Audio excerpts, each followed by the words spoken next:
have a great discussion with the panelists. To answer your question, I would focus more on the data quality side. To develop a very good quality of AI services, you need to have a quality of data. And I think this was true also at the time, even at the time of era of DX, garbage in, garbage out. So we need to pay attention to the quality of data which is coming from. And in that sense, Kosh in Indian government is pushing is one of the, I think, very good example of the driver of the ecosystem in AI. In that sense, I am very honored to be able to support the government of India to make it successful. And not only data set and a data platform that can be emphasized or enhanced by collaboration from the government entities or some other stakeholders. Let me give you an example of Delhi transport stack. We are cooperating with the Delhi Metro Corporation. We help that corporation to establish a data exchange platform where that any outside stakeholders can jump in and provide development and services out of that data platform. And actually, this more than 6,000 of active users are engaging, try to build new solutions out of it. More than 300 teams participated in our recent innovation challenge. Winning startup now deploying AI for the transit safety. So again, not only the data quality and the safety flow, which is coming from the platform, but also the collaboration among the stakeholder will be the key to success. Thank you. Thanks a lot, Yamada-san. You spoke about AI Kosh, which is one of the most exciting additions to India's AI ecosystem over the past year. And we have Mr. Ramanan on the panel as well, who is a part of the governing board of the India AI mission, and he has previously read AIM as well. So it'll be great to hear from you about the work that the government of India has done to support the startups, and what can the startups do to make the best of the opportunities which are being made available to them. Thank you, Gaurav. And indeed, it's a pleasure and a privilege to be part of this jury, a very distinguished jury. But before I start, I want to congratulate all the applicants for the India AI Challenge. It's fantastic. And a big hand of applause to everybody who participated in it. And I think they deserve it, a very loud applause indeed. I think your question is very important. What is the government been doing in terms of encouraging innovation, entrepreneurship, and in the AI movement? And I've been fortunate to be part of two missions now. The Atal Innovation Mission, which was set up in 2016. The idea was, how do you create this demographic dividend that we enjoy, 65% of 1.4 billion people being less than 35 years old, 50% less than 25 years old. And how do you convert that into a very powerful energy that can transform the nation? So what the Honorable Prime Minister had in his vision was, how do we create a nation of job creators, not just job seekers? Because as job seekers, we have done fantastic. We have built a $250 to $300 billion ITS industry. But the next step for us would be to create innovators and job creators in this country. And therefore, the Atal Innovation Mission was formed, and many other initiatives by the government, including DST, DBT, MeitY Startup Hub, Startup India, Invest India. All of this was creating a vibrant innovation and entrepreneurship ecosystem across the length and breadth of the country. Not just in the tier 1 cities, but we have 8,000 tier 2 towns, 715 districts, and 650,000 villages. So it is important for us to give that access to all the students from 1.4 million schools and over 10,500 engineering and related institutions. Give them access to empowering to be able to create startups. And that was what happened through the Atal Innovation Mission. A mission mode is very crucial for any government entity, because a mission mode clearly defines some goals. It has clear objectives. It has a clear plan of action. It is time-bound, and it is outcome-oriented. So these are very important from a mission point of view. And within this last 7 years to 10 years, India has risen from a global innovation index of 81 to 38, which is a fantastic leap from where it was. But then came AI. And AI just swept everybody in its embrace. It is changing faster than any other technology before has been changing. We all had time to get used to technology and to be able to adopt it, assimilate it, adapt to it. But AI is just not giving us enough time. Every day you see new announcements, you see one becoming obsolete, one technique being obsolete, and so on. So the Indian government has recognized the great importance of AI, and more importantly, the importance that AI can benefit the nation. So the Viksit Bharat goals, which have been defined 2047, give a clear target and goals to be achieved using India AI in a mission mode. And if you look at the Indian demographics and if you look at what India needs, while we are in a very good position in terms of demographic dividend, a fast-growing economy, and technology becoming affordable, accessible, available, and advanced, we do have a challenge in terms of how do we ensure uniform economic growth across the country, how do you ensure social development so that the marginalized are not left behind. We still have 40% of our country agri-economy base, 70% of our labor force is MSME oriented. So how do we ensure that we carry them all along in this AI journey that we are in?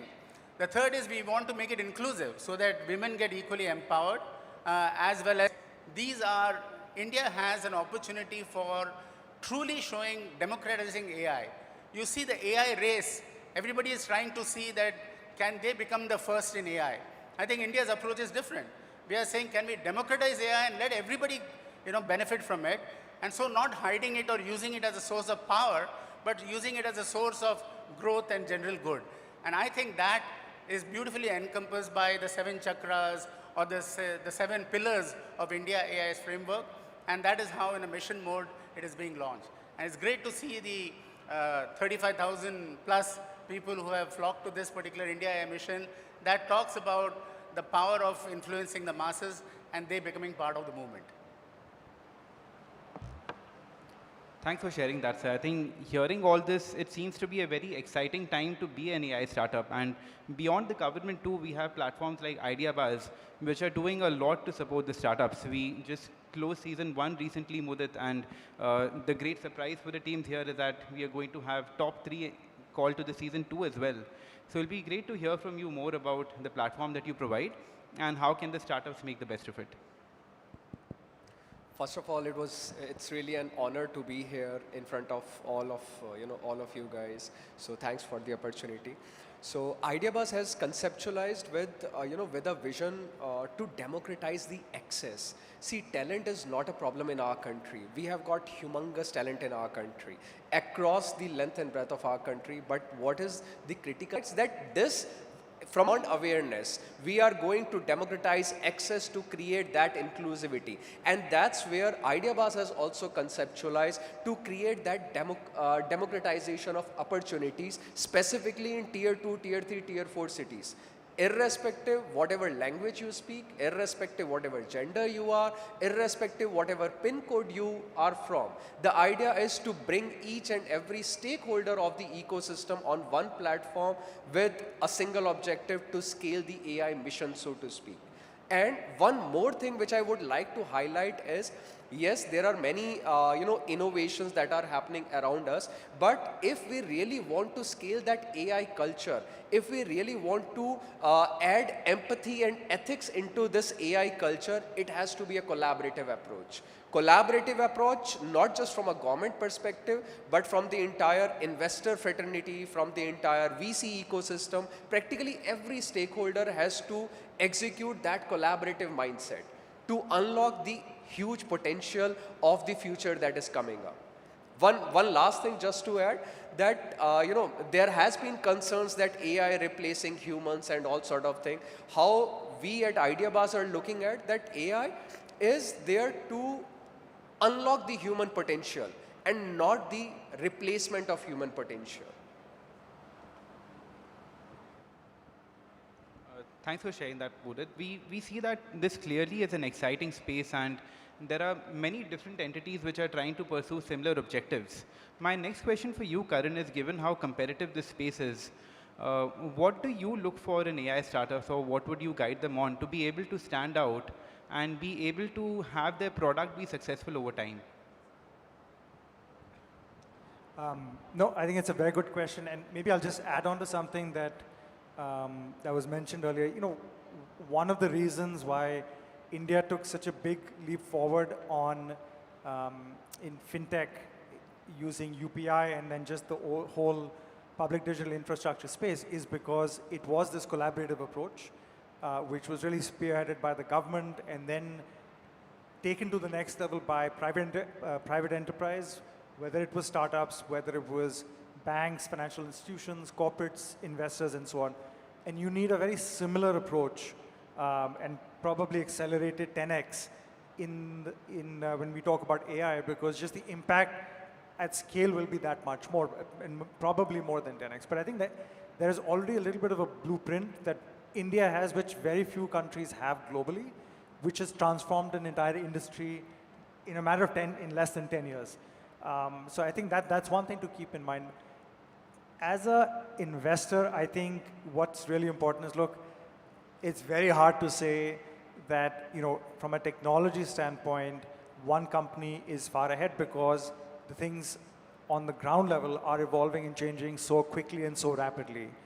And I think that's one of the key tenets of anything in AI, where at least we believe very strongly that India has, and I'll keep my answer to India because, or even actually global, the global South companies, given the topic of the panel, there is obviously, you know, above the infrastructure and inference layer, there is a whole area of applications on orchestration, which will be different for different companies, for different countries, for different use cases.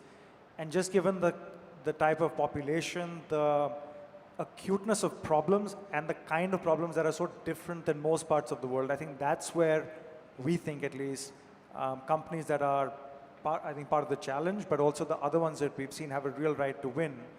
Because the kinds of problems that they are trying to solve for are either unsolved, not thought of by people in the developed parts because they're at a slightly different plane, or it's too far down for the governments to think about right now. And so there's this great intersection of areas which companies, you know, if they look at, again, I look at the 3-4 sectors of education, healthcare, agri, inclusiveness, that only can be solved to a very large extent using AI and enabling AI. And if you look at where AI-enabled services will be, especially coming out of India over the next 5 to 7 years, I think it's hard to imagine that sitting here today. And I think that's one key area, which is if you're not necessarily only competing on technology, maybe you're competing on execution, maybe you're competing on pricing, maybe you're competing on end impact or distribution, and maybe you're competing on all 3 or 4 in a different balance. But I think, again, my second message to founders will be think big, because this paradigm is so different than anything we've ever seen in the past that it can go to a scale which is hard to imagine. That imagination unlocking from a founder perspective is massively important. If you're thinking of problem set A in a very specific time frame, I think you just need to retool and rewire yourself. Who would have thought 4 years ago, 3 years ago, that India would be able to hold a global summit like this in artificial intelligence? I mean, as an Indian, as a person from Delhi, I'm extremely proud to have this level of organization, to have this level of audience and content and the topics that we're talking about. I think that shows the way that's actually, that can be built forward. And I think I'm just very excited to learn more about some of these pitches, because they are just a microcosm of the tens of thousands of entrepreneurs who are trying to solve this. And I think it all comes down to just the vision of what you have on being that big. And I think India as a country has shown that. So just some thoughts around, you know, what we think could be very interesting. Thanks for that, Karan. Really, really proud to have the Impact Summit here in India as well. I think it's a very big moment for the nation. And just to drill down further on that point of the Global South, I'll come back to Yamada-san. You have worked extensively across different countries in the Global South. And while the AI startups try to innovate and create something exciting, they have to deal with a very different set of problems when they function in the Global South. There's a resource constraint that they're dealing with. The population is different. You know, we have a different nature of problems. What are some of the most important lessons that you have seen when we try to drive an AI solution or a digital initiative, especially in the global south? Yeah, thank you very much for the question. I think kind of challenge or kind of competition like we are having today is fundamentally very, a very important elements of make the AI, practitioners is going to be successful. But on the other hand, somebody needs to take care of a business brush up and mentorship and teamwork building. So in order to make that business successful, I think that other panelists is saying that a collaborative, mindset is very important.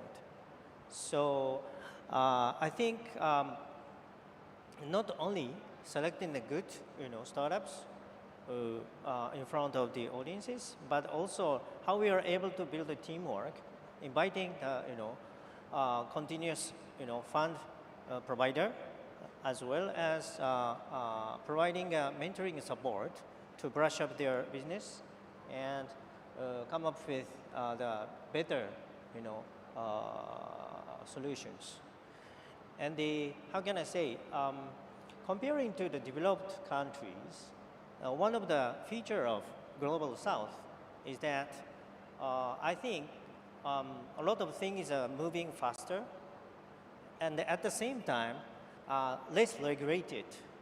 At this point, I think we can make advantage out of it. If you invite an AI startup to come to the place, regulation is sometimes disadvantage to make the innovative solutions to happen. So why don't we just make this, full use of it? Yes, that's we are, learning from the experience from the Global South project. Thank you. Thanks for sharing that, Yamada-san. I'll come back to you with the next question, Mudit. One of the standout features of Idea Buzz is that it also focuses on the hinterlands of India. And you have spoken about how these companies do things differently to be able to cater to the populace over there. What are some of the most exciting stories and solutions that you have come across which are customized to working well in the tier 2 and tier 3 towns? In fact, there were many interesting stories. Many interesting stories like, down the south, from the interiors of tier 2, tier 3 cities, we have seen founders who are building watches, AI watches, which can predict epilepsy and seizure attacks. Just like we all use Apple Watch, this watch, predicts epilepsy and seizure attacks, which, to my mind, it can be one of the, biggest disruptor in the healthcare space. Because, once this seizure attacks or epilepsy attacks, once they happen, there is a kind of irreversible damage that they cause to brains. But if something of this AI technology which can predict and which can, depending upon that, if we take some predictive measures, it will be a kind of revolutionary for the entire world. Another thing that we have seen as, from deep down northeast. So there are, there is one female founder, in fact, so which are building amphibious drones. So which is not just from a user perspective, but from a government perspective as well, from a various security perspective as well, defense perspective as well. So these are the kind of innovations specifically happening across length and breadth of our country. The only thing is, again, give them the opportunities. Opportunities to come, to give them visible, to make them visible, to make them investable, to make them scalable. That's the complete hand-holding that these kind of innovators want. Because I think as a country, we are now moving from AI users to AI builders. And that's where the biggest transition is happening. The only thing that, that as a country we need to focus on, all these sort of AI solutions have to build locally, have to own locally. Only then we will be better able to address our indigenous problems or our indigenous solutions so that, we can scale them, and that's exactly, the thought process that from India to the world. Thanks for that, Pudit. My next question for you, Courtney. Now we see startups that really want to embrace impact as the objective and they want to create impact. In what ways do you think they can try to track the impact that they are creating and create evidence of the impact that they're able to generate in the market and really achieve the objectives that they had set out to do? Again, I think in echoing what a number of my friends on the panel have said, the notion of empathy and the human at the center. And I think when we think again about impact, it's really going to that at Anthropic, a very human-centered approach. And so, like, as we've heard from so many different facets, like the future of AI in India will be built locally. And so it's thinking about how do you co-partner from the beginning of any engagement and really think about those impacts. Wonderful. Thank you for sharing that, Courtney. My last question for you, Mr. Ramanan. While these startups are trying to do something innovative, exciting, and they want to create an impact as well, it's often easy to lose sight of responsible AI.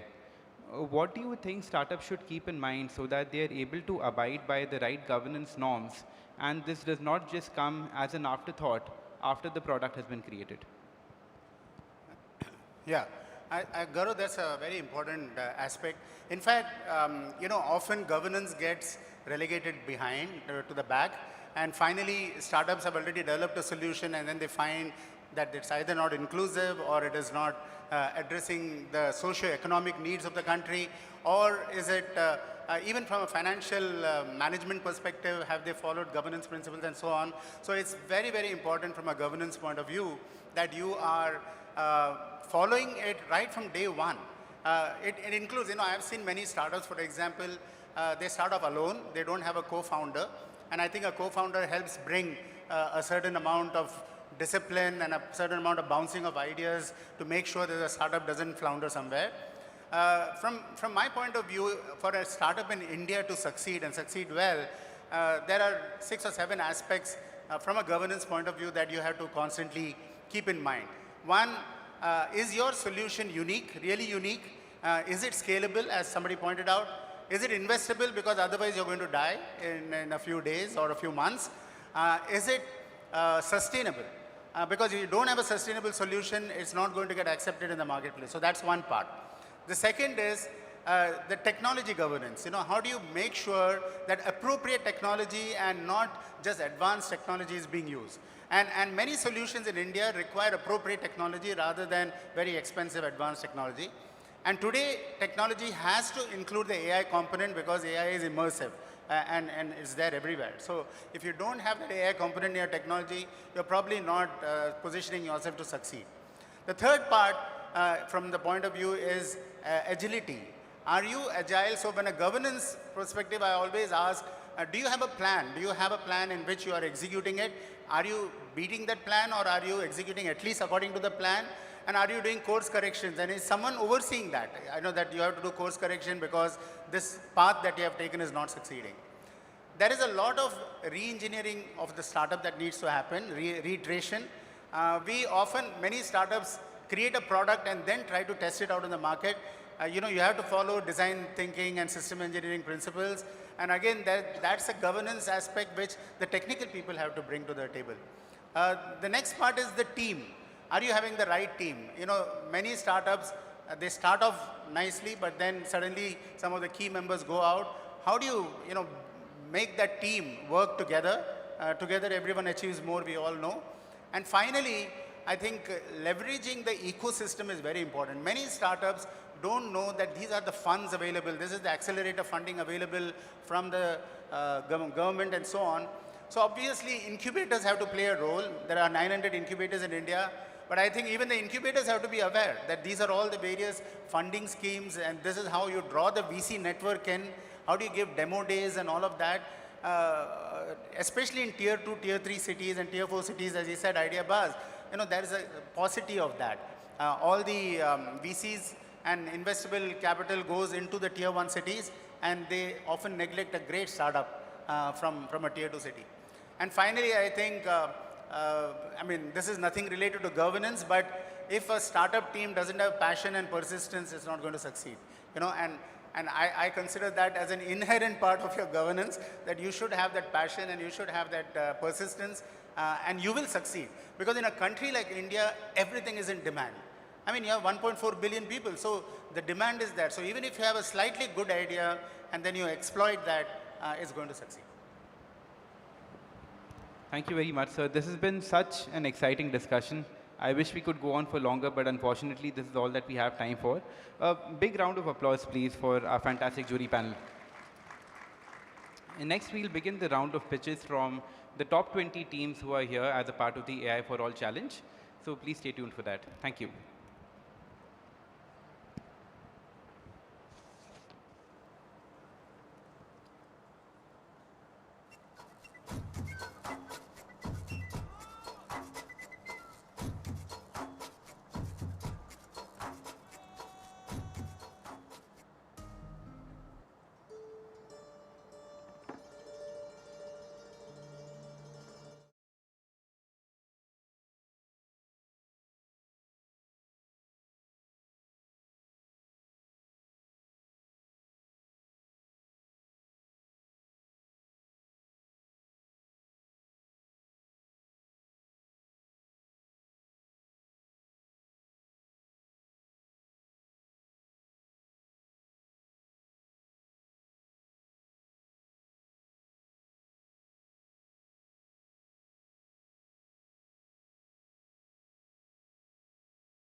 Top 20 finalist teams who are putting these ideas into action on the ground.